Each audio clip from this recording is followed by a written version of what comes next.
Today on Grow Up, Level Up, Sunset Selects, we are giving our thoughts on Highguard, the shadow dropped kind of game from the developers of Titanfall and Apex Legends. And we're going to go into our February gaming plans. Welcome to Grow Up, Level Up, Sunset Selects. Oh, snap. I did not prep the intro. Is this the right one? Maybe not. No, that's not the right one. Oh, well. As you can see, we are very professional here in the podcast. Welcome to Grow Up, Level Up, Sunset Selects. Here, you got the old one.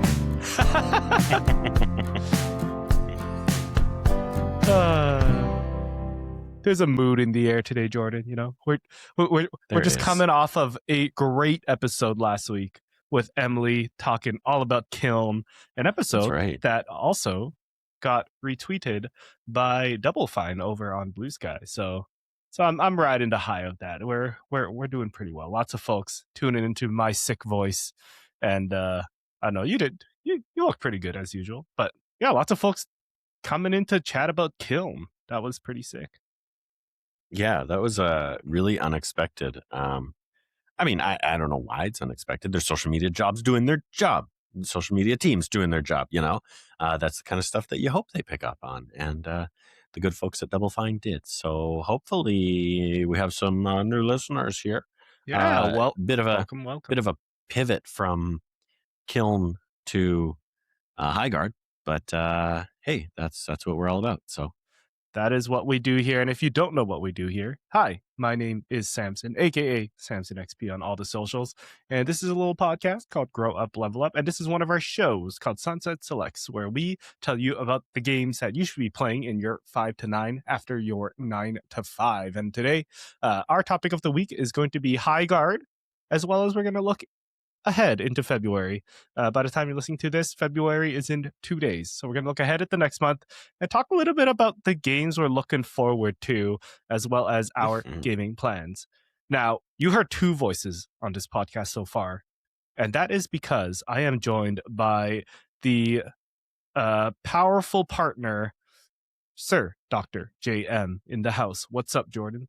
Thank you. I tried to give you something to go off of there by like showing my sweater that says New York. I thought you might say the Yankee or something, even though I'm fully Canadian. But I got this nice sweater that says New York, so I can be a nice. Hey, nothing wrong with New York. Nice it's poser, on my bucket list. It's on my bucket list to go there one day. Absolutely. I mean, you know, there's a lot of major American cities that are on my bucket list, but not in the immediate future. That's for sure. No. I was just, yeah, never mind. I won't go into an article I was reading about Canadian travel into the Americas right now. But anyways. Oh, yeah. Economics. Did you hear about that casino in Vegas going 1-to-1 with the dollar to try to get Canadians to go down? No, I didn't. This is a way tangent, but I think they're like, I don't know how it exactly works, but yeah, they're like, instead of paying the exchange rate, they're just matching 1-to-1 with the Canadian dollar in USD. So I guess if you really want to gamble, you can go do that. I guess maybe it's a money laundering scheme. I don't know.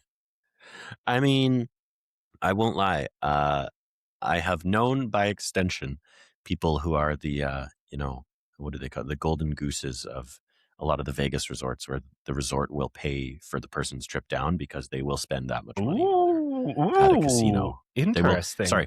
They will lose that much money when they come to the casino, so it benefits the casino. But yeah, interesting. Anyways. Oh, okay. No, I didn't. I guess that is a business. It is a thing. It is fully a thing. Yeah. It's the wrong kind of game we're talking about. We want to talk about Highguard. Highguard is the new PvP raid shooter where players will ride, fight, and raid as wardens, arcane gunslingers sent to fight control for a mythical continent. Now, Highguard, kind of a weird rollout if we really want to admit to it. It was the one last thing at Game Awards, of course. It was then kind of dunked on by the internet, being like, what the heck is this? Do we need another hero shooter? I forgot to mention, it's made by Wildlight Entertainment, which is also published by Wildlight Entertainment, and that is a team built up of ex-Titanfall, Apex Legends developers. So folks from Respawn. Anyways, there was like a what the heck is this? Okay, and then forgot. And then about 2 weeks before the game came out, there were murmurs on the internet like, is this game coming out? Like there's no advertising. Like what even is this game, right? Mhm. So that kind of bubbled over the pot, stirred the pot a little bit. And then the game came out on Monday, January 26th. My brother's birthday. And the game came out. Jordan and I played a couple rounds of it on that Monday. Mhm. So I clocked in about 2 hours. Jordan, how much of this game have you played? I mean, I haven't played a ton, probably not enough to render a full verdict, and certainly not as much as, a lot of people, um, Mm-hmm. let alone a lot of people who are forming opinions on it. However, I think a lot of people who are forming opinions on it have actually done so before they even jumped into the game. So I'll take my about 4 hours over a lot of Okay. their opinions. Yeah, there you go. Yeah, speaking of opinions, right now this game is sitting at a mixed on Steam. Mhm. And of course, that's just Steam, not the other platforms as well. Yeah. Taking a step back, Highguard, if we can describe it, if you haven't even heard of this game, Highguard is a game where you play 3v3. Takes place on a map where you kind of have your two bases. Mhm. And then there's different phases in the game, right? The first phase is reinforcing your base and looting, trying to Mhm. find gear, like in a battle royale sense, you're Battle trying to find Royale better guns. style. Yep. Battle royale style, yeah. Then the second phase is the sword comes up. The sword is called the shield breaker, Mhm. right? Yep. And it is almost like a key to get into your opponent's base. Basically And becomes then capture the flag. then it becomes like capture the flag, chase the MacGuffin kind of Mhm. deal. Whichever team gets the key and sends it to the other person's base, it activates another phase where Mhm. it becomes attack, defend, Valorant, Counter Strike style. One team's trying to plant the bombs, the other team is trying to defend. And Yep. that's where the reinforcing comes in. Depending on how well the attacking team does. Oh, and all through this, your base has health. So doing that will reduce your base's health. Mhm. Depending on how well you do, how well you defend, how well you attack, it can go back and forth a couple times. Yeah. And that's pretty much it. That's pretty much Highguard. It is this one mode where there's different phases. Mhm. And there are like lots of lots of confusion going in, I think. Yeah. Even when I'm explaining it, I don't know if I'm explaining it well enough. I know I tried to pitch this with my friends, like to just be like, hey, give this game a shot. But Yeah. right now, there's a lot of good games. A lot of my friends wanted to play Ark Knights Enfield. A Yeah. new hero came out in Deadlock, so folks were playing that. So, like, Mhm. Highguard was number 3 or 4 on the what should we play tonight list. Right. Still gave it a shot. Played a couple rounds. It definitely didn't run the best on PC. I heard that's been fixed now. And then, just tried to learn the heroes and give it a fair shot. Mhm. Before I dive into our opinions, Jordan, did I Mhm. miss anything? Is there anything that you wanted to highlight about the features of this game? Um, I mean, honestly, I think you did a pretty dang good job describing it. And I think that's kind of been this game has faced two major hurdles, and that is one of them. The challenge of describing what exactly this game is and how it works, especially to people who haven't played it. Now that I've played it, now that you've played it, and especially that second night that I spent with it, um, it does come together, but it does take a few rounds to really get it to click. And on top of my couple nights with it, I also spent a good amount of time, a couple hours, both days that I eventually spent playing the game, watching other streamers play it. And I think that helped me a lot because then I could see at a higher level how other players are approaching it, people who are, just generally better at shooters than I am. But also, I mean, this was one of my first games that I've really jumped into on a PC because I did decide to jump in on PC. So I've played mouse and keyboard for shooters before. I'm not great at it. I knew that going in. But seeing people who are really helped me understand the flow of the game and how it works. So, like you said, I think the biggest thing that you got to wrap your head around is yes, you can win it on your first attack of a base. If there's basically 3 points you can bomb. in the search and destroy style section. There is one that can just end the round, right? But the big thing that I think people need to wrap their head around is it is meant to be sort of 2 or 3 different phases. You attack once. If you are successful at the raid, everything resets. Literally, both teams get sent back to their bases and another round starts. And it goes through that same process that you described of the, purchase new gear, go out and loot, similar to a battle royale. Then it goes into that second round of capture the shield breaker, take it to the enemy's base, and then it goes into the third round of what's called the raid. And that is meant to happen 2 or 3 times for most people. Yes, when one team really stomps the other, then it's probably going to go a lot quicker. But those sort of bases have health, and each of those rounds chips away at the health until eventually someone takes away the base's 100 health or hit points or whatever you want to call it. Mm-hmm. So I think that's kind of the big piece that I don't think I understood when hearing it described, was that, yes, there's these 3 different rounds, but it doesn't just end after that third round.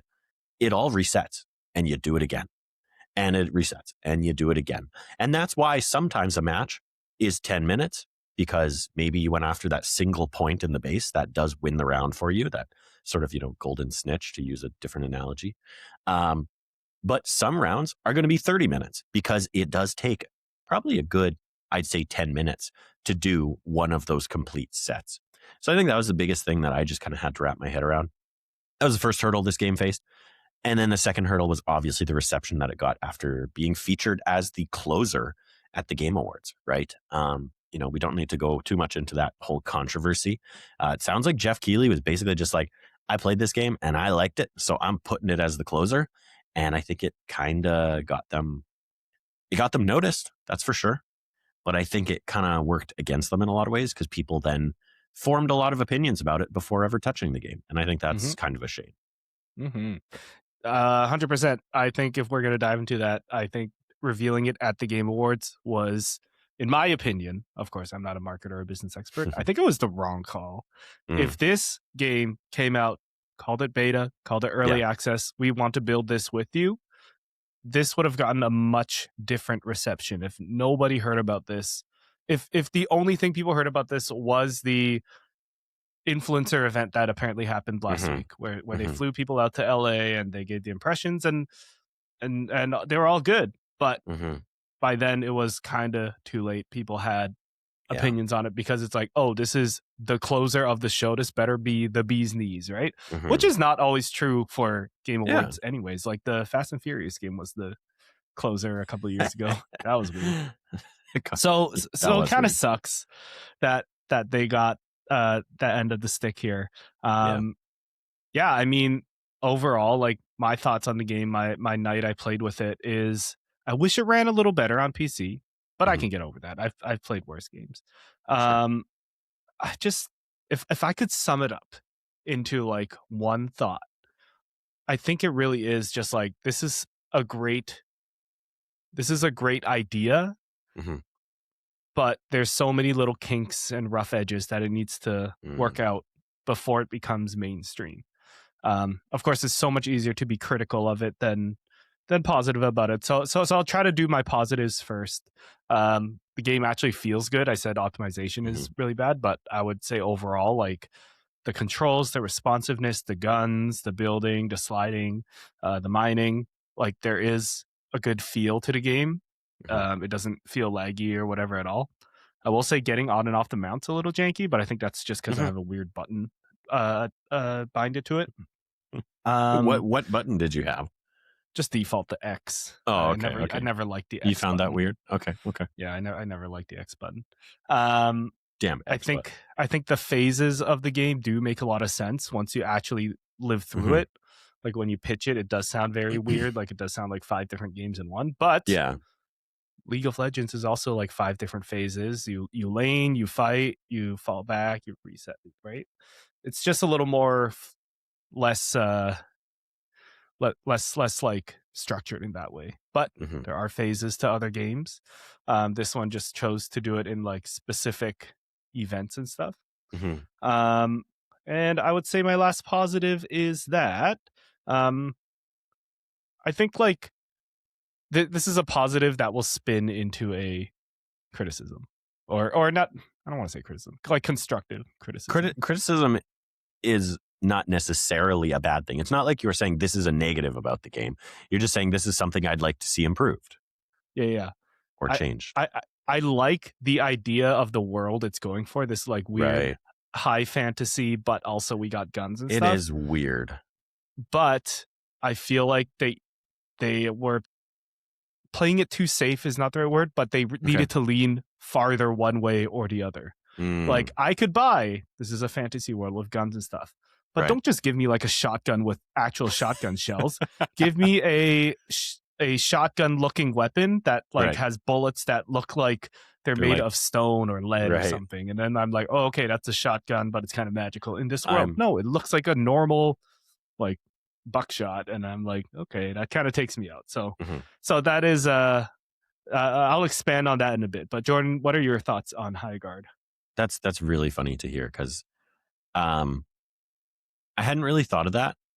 That is one thing that I think does come across very unique about this game is I don't even know what you call it, the thematic elements of this game.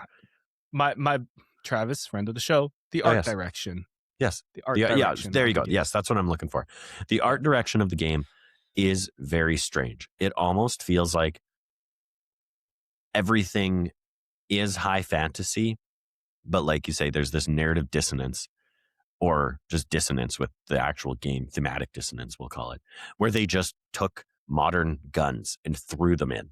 And it is jarring, to say the least. Like you're riding a bear or a panther or a horse, and you know, you've got this mystical armor, and one of the characters summons these little tree, I don't even know what to call them, tree golems, tree goblins that dance around and little throw fireballs. And little Groots. It's very fantasy. Yeah, little Groots, basically. It's very fantasy. And then all of a sudden, you've got a sniper. You've got a longhorn or a buckshot, like you said, and you're just picking people off from across the map. It almost feels like they started with this whole high fantasy theme, and maybe they were trying to tie the weapons into that as well, and eventually they just said, screw it, let's just put modern guns in. Like I wonder if there's a version of this game where every automatic weapon is some type of crossbow, and every pistol is a throwing knife of some sort, right? And it just kind of became this ridiculous thing where people were, you know, doing throwing knives from across the map like a sniper, and they were like, what if we just made them snipers? You know, like that kind of thing. So I definitely see that, and I don't think I had really clocked that. And I think a part of the reason why I didn't really register that is just because we have Fortnite and Overwatch and Apex, where your main skin fits with the game, but then there's 1,000 other skins that look nothing like the world you are living in. And that's kind of what I saw a lot in Highguard is like, you know, there's one of the characters, he's kind of like the cover, the poster boy. I think his name's Atticus. He's got this kind of high fantasy look to him, but one of his alternate skins is straight out of Dune. He's got the cape. Is it? He's got like this kind of desert camo style outfit on. I don't even know if he'll be in the promo screenshots here because it looks like most of them are wearing their default skins. That was the back of him. He's the guy right in the middle of the title card there, kind of thing on the right. And so I think I didn't really register it too much just because of that, you know, for that exact reason of like, I'm so used to seeing skins that are just from another universe in every game and that kind of thing. But you're right, it is jarring. I think overall, I actually, from the sounds of it, lean a little more positively on this game. It is interesting because you jump in, and for anyone who's familiar with competitive shooters, the closest comparison you can make is Apex Legends. That's the feel of the game, right? The looting, the shooting feels like Apex Legends, but boiled down, which I appreciate.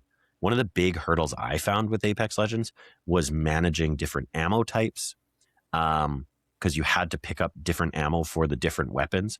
And like, it was basically assault rifle, LMG, SMG and maybe sniper or pistol or something like that. It wasn't that complicated, but it was just sort of one step too far. And I never really got into understanding all of the different gun types and everything like that. I find Highguard is much more straightforward. You know, you got your assault rifles, your SMGs, your long range, and then your pistols. Like, it's pretty easy to understand. I also always found that a game like Apex, I could never crack the shield. And I don't understand why. I always felt like it was characters had too much shield for some reason. Oh, sure. Yeah, this game, I feel like, is just tuned down just enough that I actually am not having a problem with that. And I almost wonder if maybe I switched over to Apex if I wouldn't have that problem now. Like, maybe I'm just more adapted to it now. But anyways, overall, I think that first night that you and I were actually playing together, it was a lot of learning. It was a lot of trying to understand, what are we supposed to be doing now? You know, what am I seeing on the map? Where is this icon? What does that icon mean? And things like that. That second night that I spent, I really felt like, even though I didn't necessarily win a lot of rounds, I really kind of got into a better groove of understanding what was happening and being able to follow the match. Even something like the phase where you, that second phase where you go to Stormbreaker, I got into more of a groove with going to the location, being at the ready, you know, Stormbreaker unlocks, everyone kind of goes for it. And then once someone has it, there's actually this like dome that forms around them, and it's purely a visual thing. So if you are far away and you see that bubble coming at you, that means someone is on their mount and they have Stormbreaker and they're heading towards you or away from you, whatever. If you look up in the sky, there's actually a big storm right above them as well. And so they've kind of built some systems in that I think are really good to try and help ease that process. But I didn't even see those things the first night because I was so overwhelmed with everything else that was going on, right? So it really did take, honestly, a few hours to get me onboarded and into the flow and understanding it. And once I was, I honestly felt like I was having a good enough time. Again, I was on mouse and keyboard, which I'm not used to. So I was pretty crap at the game. You can plug a controller in. I know I could. And that's actually something I wanted to say as well, is I think it actually came out on console as well. Yeah. And it's free to play on everything. So I do actually want to download it on my PlayStation because at this point, like, I just have so much more experience with the controller in my hand that I'm sure I'll be better on PlayStation. And I want to see how it compares because, you know, I had a totally fine time on PC. Obviously, I notice frame drops when there's a million things going on or when you're in the middle of a firefight and it's 3v3 and you're all in close proximity. Yeah, the frame rate drops kind of thing. But as a console player, you know, it still looked better on PC than it does on console, right? So really, you know, I mean, I did drop the settings down on my PC and everything just to help a little bit more with the performance. You know, give a little bit more of a competitive edge. But overall, honestly, I really liked it, and I do wonder how much this game would have benefited from doing that sort of, like you say, that shadow drop of the influencer event, right? Because I think that's what Apex did as well. I don't think they came out and said anything, and then they had this big influencer event, and then a week later it was like, and at the time, honestly, I think it was like Ninja, like Tim the Tatman was still huge. Yeah. And they were like, Ninja was at this event, and you know, all these clips of him being like, this game is awesome, and all this kind of stuff. And I think they could have benefited. Paige, chill, get out of here. Yeah, totally. Yeah, totally. It's so true. It is like, what you're saying, it takes a couple games to get it going, to know what to do to phases and stuff, which I don't think is a bad thing. I don't want to come across as this game is overly complicated for the sake of overly complicated, because lots of games you take a couple games to get used to. Yeah. Grand scheme of things, this game's honestly pretty straightforward once you wrap your head around it. So I feel like for me, once I wrapped my head around the concept and I knew what the objectives were and what stages were what, that made the game a lot more appealing. Now the thing is, it's like, will I go back and try? I think I will. Like, I'm not hating on this game either. I just think it's a little rough around the edges, right? Like with the onboarding, you said that once the Stormbreaker, the guy has the Stormbreaker, there's a bubble around them. I wish it was like the finals where there was a little announcer or whatever. Yeah. In Overwatch, the Athena, or even the characters just giving like context. Like hey, so and so's got Stormbreaker and he's coming on our left side. Let's get him. Like just some sort of like audio context to that. This is what you need to do, like right now.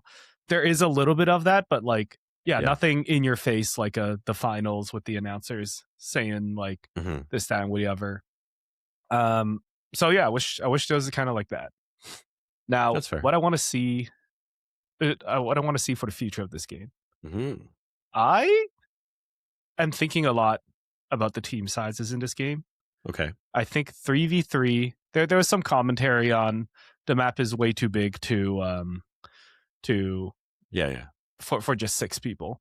Right. There's some commentary that like we should add more people. I feel like this game mode would also work well. Maybe not work, but with like 3 teams of 3. So you have 9 people and you're all attacking different bases. I don't know how exact that'll work because then you take the Stormbreaker and you can pick and choose what base you want to attack and raid. Right.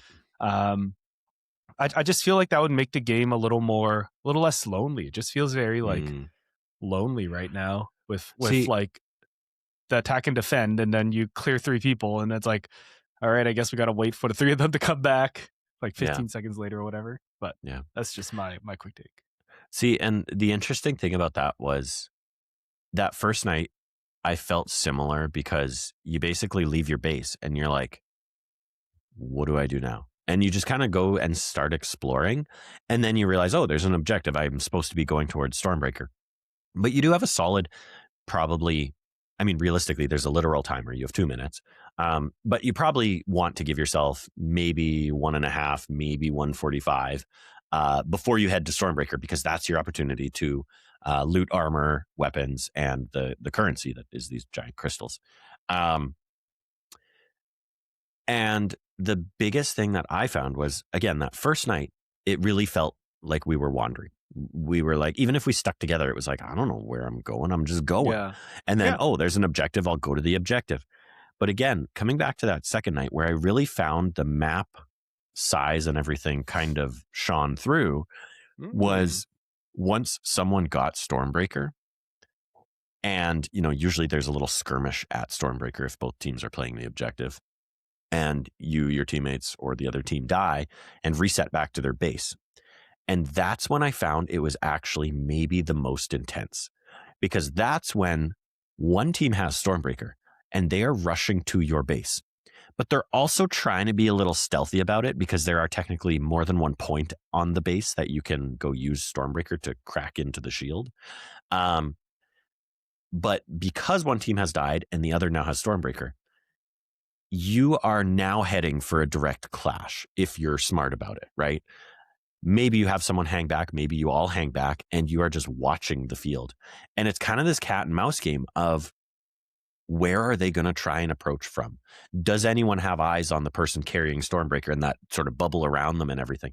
And again, they don't make it not obvious, but I also don't think they necessarily made it obvious enough where that Stormbreaker is. Because again, it took me 2 nights to even notice that there was this giant bubble around the person. And like you say, like, I almost wish it was just this freaking beam of light to be like, that's where it is. But it does become this, like I say, like almost capture the flag, or playing capture the flag in real life, right? Where, or like football, you're carrying the football to the other side. Exactly. You know someone's coming, and maybe they're going to juke this way. Maybe they're going to juke that way. Maybe they're going to stop and just full on try to kill us, or they're just going to try and run around us, run through us, whatever. And that's kind of where I suddenly saw, like, oh, this is why the map is so big. It's so that you don't feel pigeonholed into just, I have to go down this narrow path. They're going to know I'm coming this way, and they just set up there. And if they're better than us, they're just going to kill us. It actually gives you some options to either take that direct approach or go around or go the other way. Maybe you backtrack so that you can try to lose the line of sight and they don't notice where you're coming from. So that's kind of where I found that actually was nice. I don't disagree with you, though. There are times when it's like, what is the point in this giant empty map? And I do wonder if they could do something with that. Something sort of akin to League of Legends, right? Give me whatever monsters on the map that maybe they're not even hostile. Maybe they're only hostile if you attack them, right? But maybe if I do kill them, I get extra currency, or they have a chance to drop a piece of armor or something like that, right? Give me a reason to explore a little more, I think is kind of what I would like to see in that sense. Give me a chance to put yeah. like a ward, like in League of Legends, when you put down a little totally. ward to be like, I'm watching this area, so when they're like heading to the right side, it's like, oh, someone's there. They must be anticipating something or getting ready to grab something. But the rounds are also so fast that it feels like, and that's true, might not even have time for that. Yeah. And maybe, honestly, again, like coming back to the early access type of this thing, maybe they tried that, right? And it just didn't work out. Maybe that 2-minute period where you are setting up and, in theory, getting ready to approach the Stormbreaker.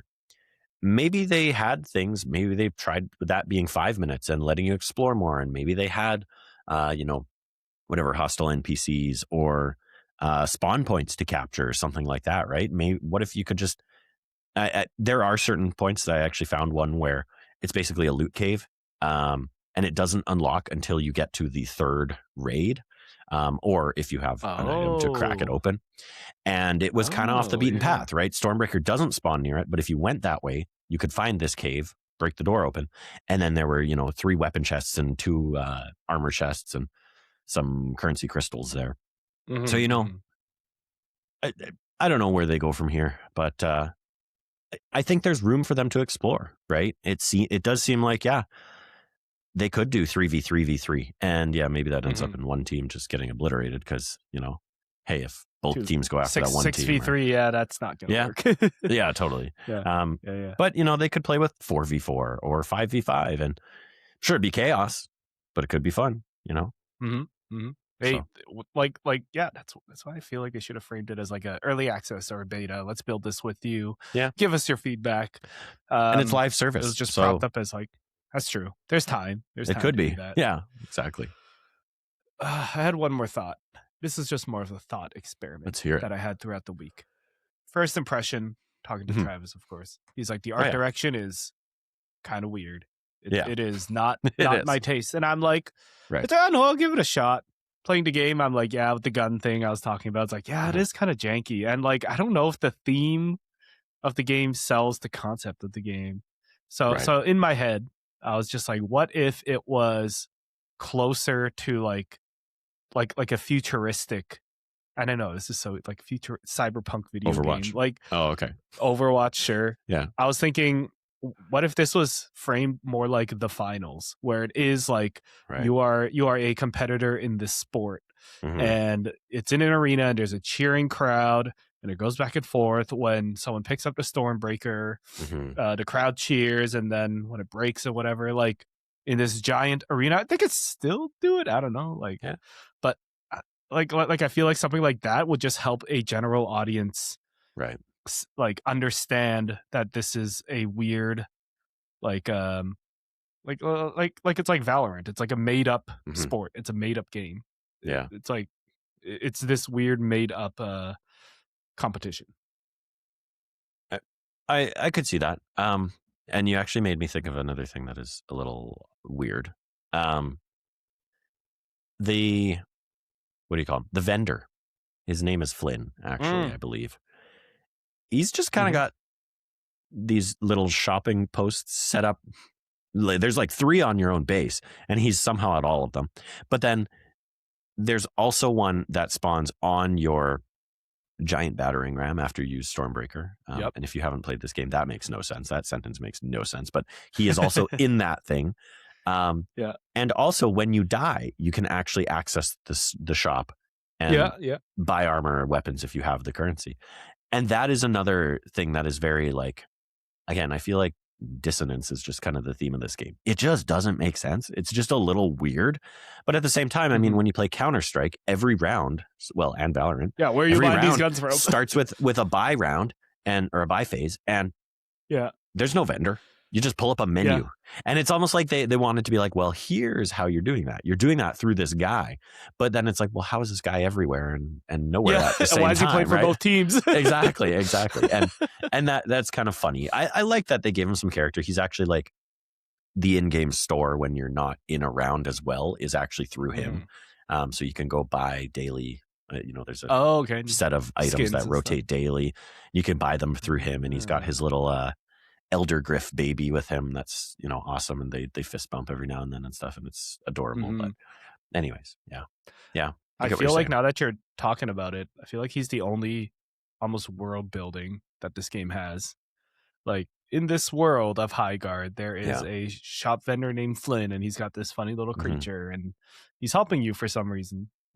So Well, and all the characters are very Overwatch. They have banter, and Mhm. I honestly cringed at it a little bit. I was a little bit like, Mm. it's weird. The funny thing is, would a newcomer to Overwatch cringe when they hear, I don't know, May and Mercy talk in the spawn room? Maybe. I don't, because I'm used to it and because I love Overwatch. But when the characters were having this banter at the start of a round on my team, it just felt a little like, I don't believe these characters know each other, which is stupid because Yeah. why do I believe it with Overwatch? It's the same It's thing. because the they put same out thing. cinematics. That's it, right? But anyways, Yeah. Maybe that's kind of the challenge that they have to overcome, is like a little bit of the world building. Like why? yeah. Like first of all, Overwatch I can kind of buy into. Like, oh, this is us versus them. Actually, Mhm. take that back. Maybe Overwatch is about the same, whereas it's just these characters doing a weird mode. Yeah. Valorant does a pretty good job of like, we are two different Earths, and that's why you have the same characters on each side, and one Earth is trying to steal the energy from the other Earth, and that's why one team's attacking and defending. And then there's lore and stuff in between. This is Valorant lore. This is groundbreaking news to me. I had no freaking clue that was the case with Valorant. I just assumed it was the same as all these other games where there's no fucking reason. Yeah, it's to like have. there's two of them. I had no idea. No, they tried to make it work. It's Okay. it's been going on. Yeah, there's like it's a little Overwatchy where there's like a one world's enough. police versus the other, and they start to beef with each other. And did some of them swap places? And one's a double agent. We don't know. We don't know. And that's the most I could have told you about Valorant lore, is that the characters are called agents. They are, right? That's that's all I could tell you, right? So I did not know that. But I was going to say, I mean, yeah, it's funny to say that, like, for all the crap that Overwatch gets and for the lack of lore Overwatch has developed, it actually does have a lot of lore behind it. And now we're seeing that in a game like Highguard, where they haven't put that forward, and it feels awkward to have this implied lore that I know nothing about. Whereas maybe that's why it works in an Overwatch or a Valorant or an Apex, where they put out these character trailers when a character comes out, right? Maybe if they could do that with Highguard, you know, release a world, I don't even know what to call it, but like a story just give us about one about the world. Yeah, just give us a story about the world. We don't from have to Flynn's have a main point of character. view, right? Like, yeah, make Flynn the narrator, make him the Athena to this game that Athena is to Overwatch, right? Something like that. But anyways, the announcer. Yeah. I think that would help with a lot of the buy-in from the general public, because they look at it and it's like, what is this? What's the story here? Like these are just 3 action figures versus 3 action figures. I don't know where to ground myself here. True. That's a good point. Yeah, with a lot of other games, like I'll use one more example, like Arknight's Enfield. I don't know anything about Arknight's, but I watch a trailer and they talk about how, like, oh, you are this is cheesy, the end administrator. You're like the captain, and your job is to recruit, roll for gacha, these characters to fight bosses, farm resources, build your city. And I'm like, okay, I get that. I get that. That ties into, like, actually, I can dig it. Ties into the gacha mechanic too. That's kind of cool. Yeah. So like that grounds the world. Whereas with Highguard, to get more people in without, like, to get people in the door to even download the game to figure it out, I think we need something more more like something for people to latch onto, for sure. I like the word you used. You said grounding. I need something to ground me in this universe and make me feel like it's believable and a part of it. And I also think you hit the nail on the head. Flynn could be it.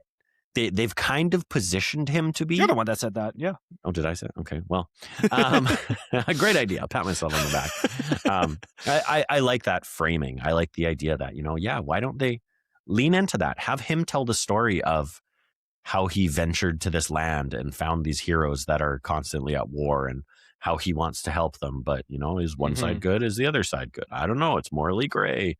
So I'm going to sell guns to everyone. I'm going to be a war profiteer. I don't know. It's gone off the rails. I like that. He is the Tony Stark at the start of Iron Man. Yeah, he's in the Highguard universe. That's great. That's right. Well then. Thank you. I'll tell one more story before we close up Highguard. Please do. And I saw this on a post on Blue Sky, I think, but years ago when Overwatch first came out with their custom game creator, I explored some new modes. The 100 Zombies. Tords versus one Grind Daddy, what those things. One that came up, I had no idea what it was, but it was a Temple of Anubis map, and it was called Bed Wars. And I was like, what the heck is Bed Wars? So I click into it, pick your hero, and it became a thing where you went out from one point of the map. Okay. You killed people, you got money, and then you go back to your base, your bed, and reinforced it. And that was the whole game. It was a game to see how long you can last making your base strong while also going out and attacking people's bases, getting picks and points and all that. And I saw someone say like this, and this mode Bed Wars exists in like Minecraft, Roblox, like all the other ones. Yeah. And somebody said like, this is just medieval fantasy Bed Wars. And I'm like, that makes a lot of sense now. Yeah. I mean, we kind of skipped over that, but like, yeah, at that starting round, that buy phase, you are also supposed to reinforce your base. There's a reinforcing mechanic, which I'll be honest, feels a little, it's a strategic layer because you can set yourself up for future rounds if you are smart about it. But I do think it's mostly going to get forgotten and just overlooked and kind of just becomes an extra hurdle. But like busy work, you just run up, put the thingies down and run away. Yeah, totally. Yeah. Don't really know what the strategy is around that yet. The game doesn't really tell you either; just tells you to do it. So, and some characters have abilities that work with that reinforcement or breaking those walls, traversing the walls. You can also get weapons that allow you to break the walls easier, and that's what I talk about, or that's what I mean when I say, if you have the hammer and you raid a base in the first round, you can smash all the walls, and then that team is at a disadvantage for the next round when you attack the next time, because if they don't have enough, they can't reinforce those walls back up, right? So anyways, it's very, very nice. So yeah, well, wishing the best for Highguard. I will play it again, maybe in an update or two. Or I was going to check out this update too, this performance update. Yeah. Hopefully it runs a little better and doesn't look like Vaseline. Before we move on to our second topic of the show, we're going to cut to ads. And the ad is me. And the ad is me telling you to follow Grow Up Level Up on all the socials. Make sure you join our Discord as well. I believe the link in the description still works. We post about things there, such as new episodes, any other funny memes and stuff. We are chill in the Discord, but get in there if you want notifications on when new episodes go live. Of course, make sure to subscribe on YouTube and podcasts wherever you are. At Grow Up Level Up is the name of the game, as well as social media as well. And go check out our hoodies at growuplevelup.com. I'm going to do a little bit of a merch refresh. Call it 1.1. I have to fix the color on one of the hoodies. But we'll get there. Kind of want trucker hats too. So if you want to support our show, go to growuplevelup.com. By the time you're listening to this, maybe the new merch will already be on there. Only one way to find out. growuplevelup.com. And I think we said last week, if you buy merch and you would like a shout out on the show, actually, let me rephrase that. If you would not like a shout out on the show, put something in your name on the order about not wanting a shout out. If you don't say anything, we're going to shout you out on the show because we want to show you some love for purchasing the merch. We have shouted out people in the past who have purchased. Did we shout out everybody?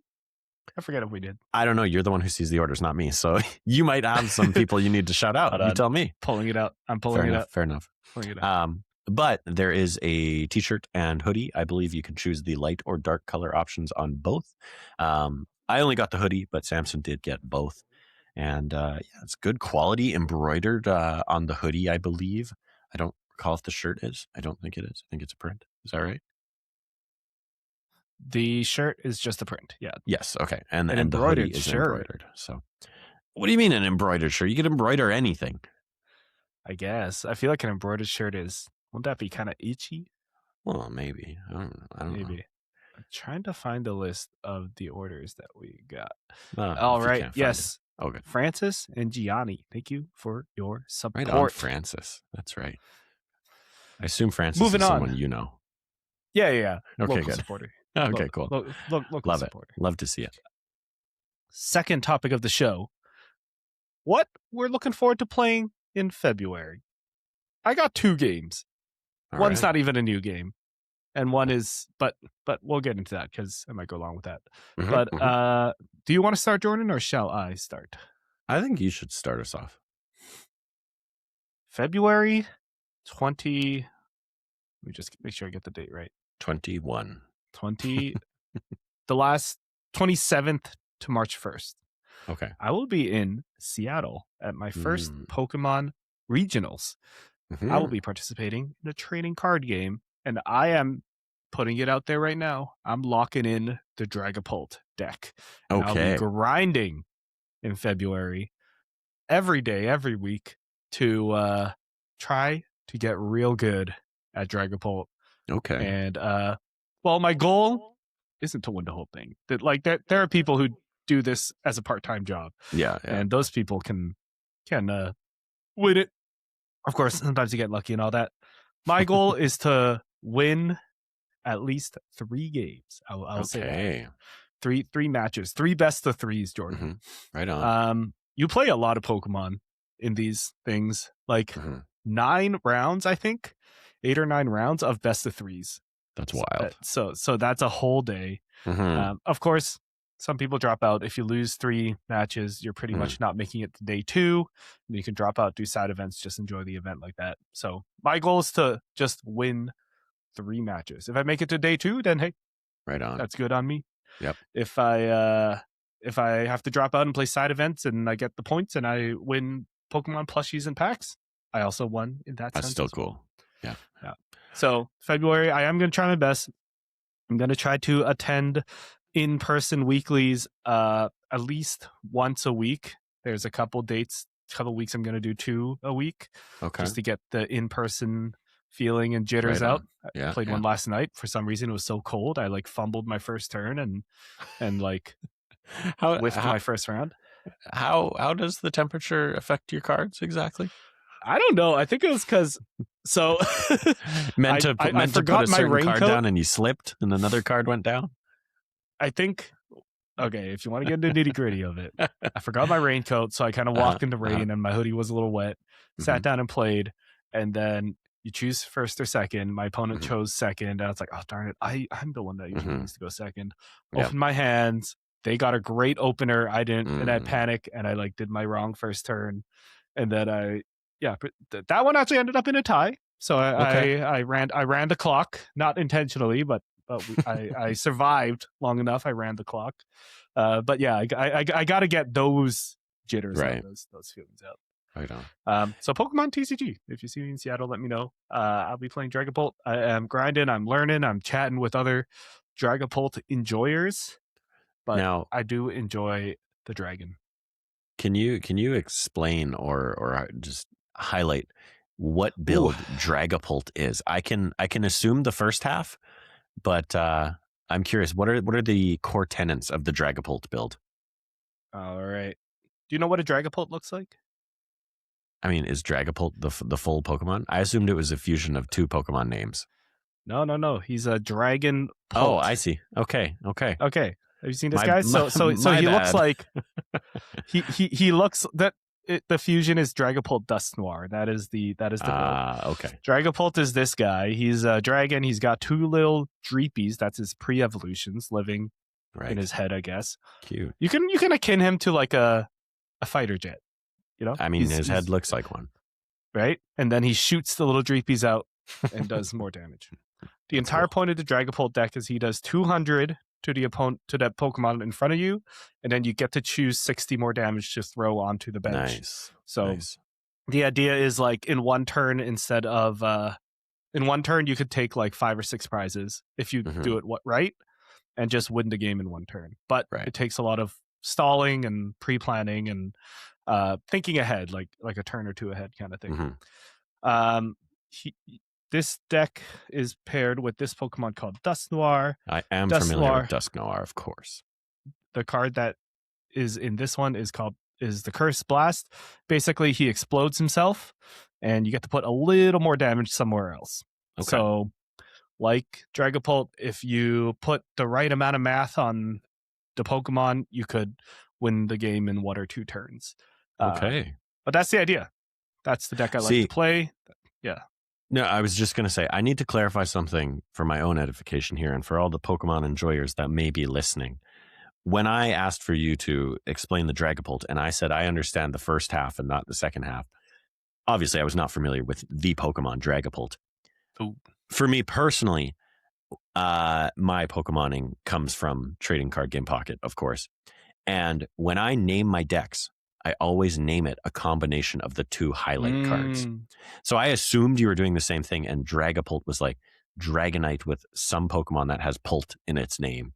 And those were the 2. So, I would call a Dragapult deck like a Drag Noir or something like that, right? Yeah. Based on what you just showed. I think it's actually Pult Noir. Okay, fair enough. There you go. That's what I would have understood, that that was 2 different Pokemon. But sure, anyways. Fair enough. That's exciting. I like it a lot. You. I'm excited to hear your progress report. Oh my gosh, yeah. I'll definitely do like a recap video the week after. So make sure you stay subscribed for that. Right on. Awesome. Jordan, do you have a game you're looking forward to playing in February? Honestly, I don't have anything new that I'm looking forward to playing. I mean, realistically, like I said, I want to jump back into Highguard more. I have been enjoying the mouse and keyboard of it all. But I am, again, curious to see how the game is on console and how I do on console, given that I already know how to play. And honestly, people tend to be a little newbier on console. At the same time, the sweats have probably taken over at this point. So I will probably get dominated. There were a lot of sweaty people on the first night it came out too. There were. What the heck? That is the other thing too. A lot of people dedicated their lives to this game in the first 24 hours. So anyways, I do want to continue with Highguard and try it on console. I would say my goal for like the month of February is to finish Expedition 33. I am at a fairly pivotal point in the story, which I would say feels underwhelming. And that tells me things aren't going to pan out how I expect. Just kind of reading between the lines, I'm like, the next thing I have to do is a major thing in the game. And it feels like it hasn't had that much buildup. So I'm waiting for the shoe to drop or the hat to drop, whatever the saying is. Exactly. There's going to be some twist. Something's going to happen. It's going to shake things up even more, or again, because the game has already had a few of those twists and turns. Cool. But regardless, I'm far enough in that I'm pretty confident in saying I will have it beaten before the end of February. And who knows what's on the horizon after that. So, true. We'll never know. We can't see that. We'll never know. No way to look. No. Well, excited to hear you finish it. I said I was going to finish it as well. I don't know, man. I'm really bad at finishing games. That's after extensive therapy in the Discord forums. I think that's just my life. Accepted. Yeah. One game that I know I'll never finish because it may never end, and a game that is coming out in about 11 days. What's that? Is Mugenics. New game from Edmund McMillan, who you may know as the developer of The Binding of Isaac. This game I've been hearing about since we were going to school, like since we were in secondary school. Like this game has been, it's like he announced it, and then I think it kind of went to development hell, and then they canceled it. The rights went somewhere else. So really, this game's only been in development for like a couple of years. But it's finally coming out in a couple days. It's evolved into this roguelite strategy. As you can see, I hate everything I'm watching right now. It's called Mugenics because you breed cats and the traits carry over and all that. I don't even remember what it started off as, but the whole like cat breeding eugenics idea was there. But now it's like a strategy looking kind of roguelite. And I'm looking forward to this. I like these kind of strategy games, these top-down whatevers, like Mhm. roguelikes. My wife loves Binding of Isaac. I think it's her most played Okay. game of all time. Cool. So I'm looking forward to trying this and seeing like what even is this? Like it's got all the roguelike things, funny items, Mr. you Fritz. can break it, that kind of thing. Mhm. So I'm looking forward to trying out Eugenics in just a couple days. Yeah. Right on. It Well, looks that's insane though. It's got that like Ren and Stimpy kind of yeah. gross art style, gross humor. Did Ren and Stimpy and like I mean, for me, Ren and Stimpy was a little before my time. I never really cared or watched much of it. I was never really conscious of it. I was much more conscious of Mega Babies. Oh Do you recall Mega Babies? yes, I think so. Yeah, Uh, yeah, that was pretty nasty. I never jived with either of them. They just honestly grossed me out, both of them. Mm-hmm. And yeah, watching Eugenics, the trailer you just had up, yeah, grossed me out there too. I was not too into that. So yep, there they are. What, you don't like barf and piss Barf and and poop and boogers everywhere? and yeah, Yeah, gross. it's definitely a choice, but I do enjoy Yeah, his games, so I'll give it a try. fair enough. Yeah, old SpongeBob as well with all the boogers, the nasty See, patty. and that's the thing is like I could do SpongeBob. Like I liked SpongeBob when it started and came out. Even like an Yvonne of the Yukon, which Yeah, yeah, I don't know if that's that so show was Canadian. a thing outside of Canada. Yeah. But like they were very kind of similar style and everything. And I like that. I mean, I was a huge fan of like little different, but Captain Underpants as well. I like those kind of jokes. I just think I didn't like the gross kind of art style. I did always Yeah. hate the like super ultra close ups they would do on SpongeBob, where he's like all dried Yeah, out yeah, and yeah. porous. And I did always hate that, but yeah. Works of art. Yeah, right. Yeah, I don't even know what to call that art style. Gross. It is We call it gross. gross and goopy. Yeah. I'll let you know. I'll let you know how gross it actually is. Maybe it's just the Sounds good. the Yeah. screenshots. We'll see. Right. I'm sure. So that'll be my month. Pokemon and a little bit of Eugenics. Mhm. Hopefully, by March, I'll have a cool story to tell about Seattle. Mm-hmm. Awesome. Well, we hope you enjoyed this episode of Grow Up, Level Up Sunset Selects, diving into Highguard. Let us know what your thoughts on Highguard are. Are you going back to it? Have you even tried it yet? Have you been influenced by the controversy? You know how folks are like, oh, the influencers are just influencing us to play. It's like, well, you're reading the same things on the internet. Like, you're getting influenced as well. Okay, make your own opinion. And they're not. They're influencing us not to play it, if anything. Like yeah, exactly. most of the influencer stuff is like, I literally watched a clip of, I think it was, no, who was it? I don't recall who it was. It was posted by 8-Bit Closed Fist, Rondell, who's, I love him. He was stitching someone else and talking about it. And the guy was basically a big time streamer. And he was saying, his chat asked him, do you think you'll keep playing it? And he was basically saying, if this wasn't my life, job, income, my everything, streaming, I would continue to play it. But because it's not a popular game, he was basically like, I'm not going to, because I will lose viewers. People will stop watching, stop subbing, blah, blah, blah, blah, blah. Oof. And that's so unfortunate because he clearly was very torn up about it because he was having fun. So anyways, unfortunate. Play games you like. You know what? Just if you like it, play it. If it's your job, hey, that's your choice, buddy. Yeah. And if it were my job, I would play it anyways. Oh, and I'm sure one day will be. Hopefully. Well, let us know in the comments if you choose to play Highguard. Then let us know what you think. Maybe we're in the wrong here. Game's got a couple patches since release. I'm never in the wrong. Oh, true. Never wrong. My opinion never changes. I am a rock. It's got a couple patches since release, like since Monday. That's a very responsive dev team. They are listening and they are hard at work. Let us know in the comments what you think. Let us know what games you're playing in February as well. If you want to hear more of Jordan and I yapping, especially what's coming up next week, we may have a special guest coming on, so you don't want to miss that. Make sure you are subscribed and followed at Grow Up Level Up on YouTube, podcasts, and everywhere that you can get this. Follow at Grow Up Level Up on our socials as well. My name has been Samson, aka Samson XP. You can follow me at Samson XP on all the socials, as well as at smsn.bluesky.social as well. Message me, post at me. I was gonna say tweet at me, but that's not really a thing anymore. Post at me, tag me and stuff. Didn't they call it skeets for a while? Unofficially, skeet at me. Oh yeah. Skeet. Mm-hmm. BS at me. At Samson XP on all the socials. Jordan, where can people find you?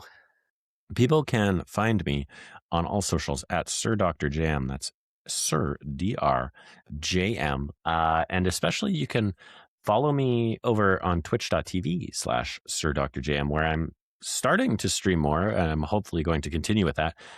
But if that's the case, I would also point you to the Grow Up Level Up YouTube, because at some point I will get that successfully linked and I will go live on both at the same time. So it didn't work the first time, even though it worked in all my testing. But anyways.